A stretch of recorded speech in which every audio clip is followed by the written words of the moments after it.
নমস্কার। ভাষার মাসে সকল ভাষা শহীদদের এবং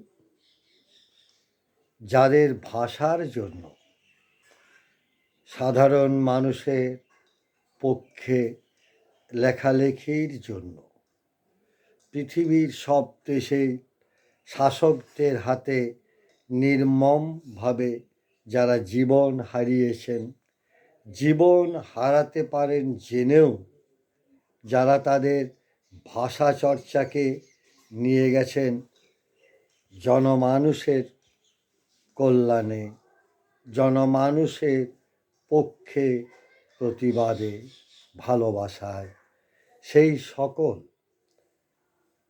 ভাষা শহীদদের জানাই আমার প্রণাম।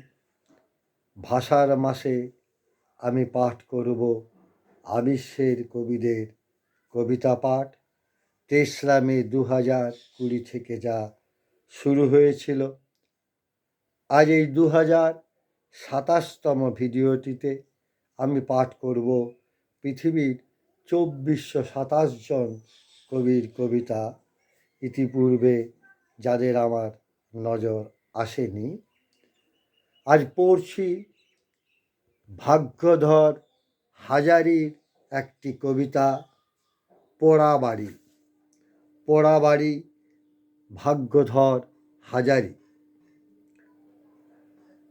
পোড়া বাড়ির মতো একা একা, মোহগ্রস্তের মতো সীমানার পারে, নিজেকে পাহারা দিই অবিরত, কখনো ভাঙি না আমি জীবনের ভারে।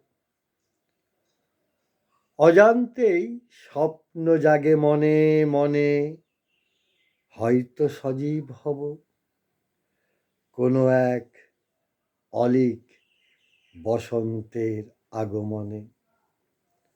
কবির এই আশা দীর্ঘজীবী হোক। কবিকে আমার শ্রদ্ধা, শুভেচ্ছা ও ভালোবাসা। কবির জয় হোক, জয় হোক মানবিকতা।